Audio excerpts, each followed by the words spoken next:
Hello mga kasaka! Halika't ating alamin kung ano ba ang myth at fact sa usaping pang-abono. Pwede malaman kung peke ang fertilizer mo kung hindi ito bumala sa suka.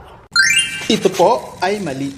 Ang suka ay kadalasang nagre-react sa mga may carbonate tulad ng apog o calcium carbonate kaya bumubula. Bakit? Kasi ang suka ay maasim at kapag hinalo sa apog ay naglalabas ito ng hangin o gas kaya bumubula. Para malinaw, subukan natin. Eto, Urea o 4600 galing sa isang sikat na fertilizer company. At eto naman ang Dumangan Prime Fertilizer. Mapapansin nyo, walang bula. Pero hindi ibig sabihin ay fake. Pareho nating ginawa sa harap nyo. Walang daya at pareho ring walang bula. Kasi hindi naman talaga ito ang tamang test. Ibig sabihin, ang vinegar test ay hindi basihan kung fake o legit ba ang pataba.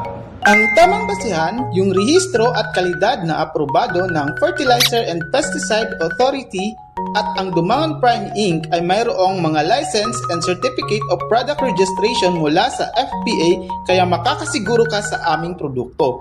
Kaya huwag bastang maniniwala sa sabi-sabi, alamin ang tama para siguradong panalo ang ani.